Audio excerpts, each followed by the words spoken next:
আমরা যখন কোনো কিছু করি অনেক আশা নিয়ে করি, কিন্তু যখন সেই আশাটাতে জল পড়ে যায় তখন কী রকম হয় চলো তোমাদের দেখায়।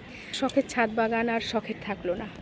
কেন বলছি তোমাদের সবটাই দেখাচ্ছি। দেখো এই যে আমি পেয়ারা গাছ নিয়ে অনেক ভিডিও করেছিলাম, তোমাদের দেখিয়েছিলাম এবছর গাছে কত পেয়ারা ধরে, আমি সবটাই তোমাদের সঙ্গে শেয়ার করব বন্ধুরা।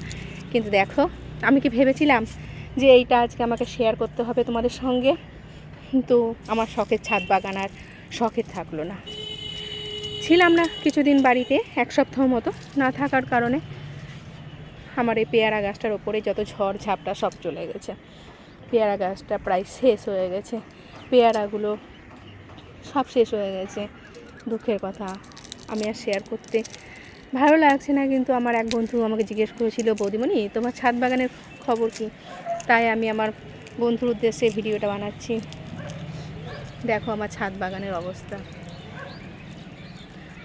তারপর তো তোমাদের সঙ্গে অনেক কিছু শেয়ার করেছিলাম, আমি আমার ড্রাগনগুলো শেয়ার করেছিলাম। তো আমি শর্ট ভিডিওতে তোমাদের সবটাই দেখিয়েছি। আমি গাছে কতগুলো ড্রাগন হয়েছিল, সেই ড্রাগনগুলো আমি কীভাবে তুললাম আমি সবটাই কিন্তু শর্টে ছেড়েছি।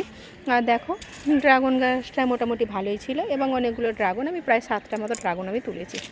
আর এখানেও অসংখ্য এখনও ড্রাগন ধরে আছে। ড্রাগন গাছে যেহেতু জল কম লাগে সেই জন্য ড্রাগন গাছ নষ্ট হয়নি, ড্রাগন গাছ ভালোই ছিল। আর এদিকে এখনও অসংখ্য ড্রাগন ধরেছে। আমার আবার কিছু ড্রাগন গাছের ক্ষতি যে হয়নি সেটা বললে পরে ভুল হয়ে যাবে। আমি না থাকার কারণে ড্রাগন গাছের এই যে ফুলগুলো জল না পেয়ে শুকিয়ে গেছে, নাহলে এগুলোতেও সবটাই ড্রাগন হতো। আর যেগুলো আগে ধরে গেছিলো সেইগুলো এখন আছে, আর যেগুলো পেকে গেছিলো সেগুলো তো আমি তুলে নিয়েছি। এখান থেকে প্রায় অনেক ড্রাগনই নষ্ট হয়ে গেছে ফুলগুলো। এই যে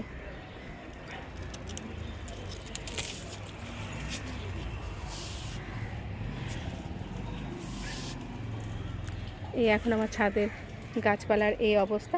তবে দুঃখের ভিতরে একটা সুখের খবরও আছে, সেটা বলি। পেয়ারা গাছটা মরে যাওয়ার পরে আমার খুব কষ্ট লেগেছিলো। কষ্ট লাগার পরে আমি অনবরত আসার পরে সমানে জল ঢেলে গেছি। আমি একটু নখের আঁচড় দিয়েছিলাম গাছটাতে, নখের আঁচড় দিয়ে দেখেছিলাম যে গাছটা আমার আদৌ বেঁচে আছে। তো দেখলাম যে হ্যাঁ, গাছটা পাতাগুলো সব এরকম অবস্থা হলে পরেও গাছটা কিন্তু ভালো আছে, মারা যায়নি। এই জন্য আমি অনবরত গাছের গোড়াতে জল ঢেলেছি। জল ঢালার পর দেখলাম, শেষ চেষ্টা করে দেখি গাছটাকে আমি আদৌ বাঁচাতে পারবো। তো এখন সকলের মনেই কিন্তু একটাই প্রশ্ন হচ্ছে যে গাছটা কি সত্যি বাঁচলো? হ্যাঁ বন্ধুরা, গাছটা কিন্তু আমি বাঁচাতে পেরেছি। কিভাবে বাঁচালাম দেখো, অনবরত জল ঢালার পরে এই যে এই ডালের মধ্যে আবারও সবুজ সবুজ পাতা বেরিয়েছে। আশা করছি এই সমস্ত পাতাগুলো সব ঝরে যাবে। আর এই যে পাতার পাশ থেকে সবুজ সবুজ পাতা বেরিয়েছে, কিন্তু দুঃখের বিষয় সমস্ত পেয়ারাগুলোই ঝরে গেছে, নষ্ট হয়ে গেছে। এই যে ডাল পুরো শুকনো, তার ভেতরে পাতা বেরিয়েছে। এটাই এখন একটু আনন্দের খবর।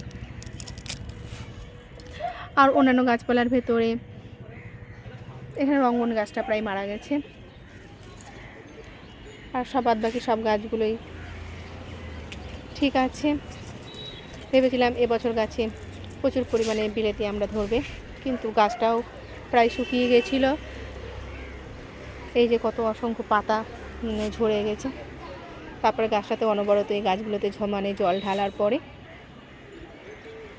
আমড়া গাছের এই অবস্থা।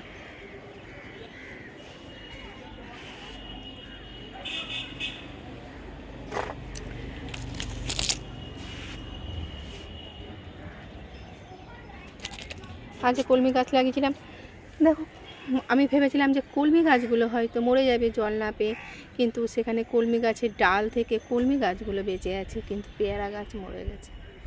এদিকে পুঁই শাকগুলো যেগুলো দেখিয়েছিলাম সেই শাকগুলো প্রায় বড় হয়েছে, এগুলো কিছুই মারা যায়নি, কিন্তু মারা গেল যেটা আমি ভাবিনি সেটাই হয়েছে।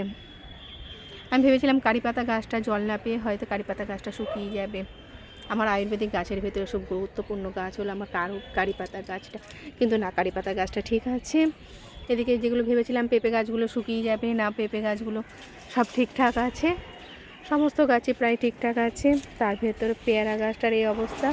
তারপরে তো সমানে জল ঢেলে বাঁচাতে পারলাম গাছটা। এবার শেষ দেখা যাক, গাছটা যখন আবার পাতাতে ভর্তি হয়ে যাবে। আবার যখন নতুন ফুল ফল আসবে অবশ্যই শেয়ার করব। তো এখানে কোনো ফুলের গাছ যেগুলো ভেবেছিলাম যে এগুলো প্রায় মারা যাবে, এগুলো মরেনি, কিন্তু মরেছে পেয়ারা গাছ।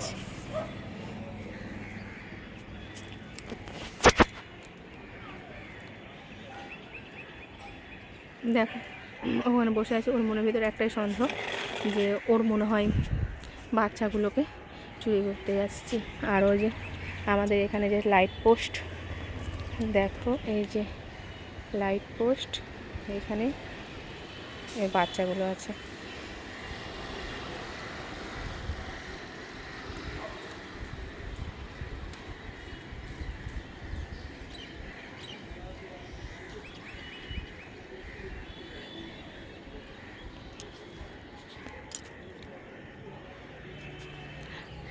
আকাশের অবস্থা দেখো, বুঝতে পারছি না যে আদৌ কি বৃষ্টি হবে না বৃষ্টি হবে না। কারণ বৃষ্টি হলে পরে আমি গাছে জল দেবো না, বৃষ্টি না হলে পরে গাছপালাগুলোকে জল দিতে হবে।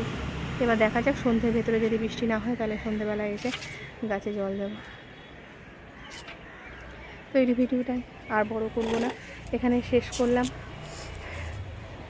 আবারও দেখা যায় নেক্সট কোনো ভিডিওতে।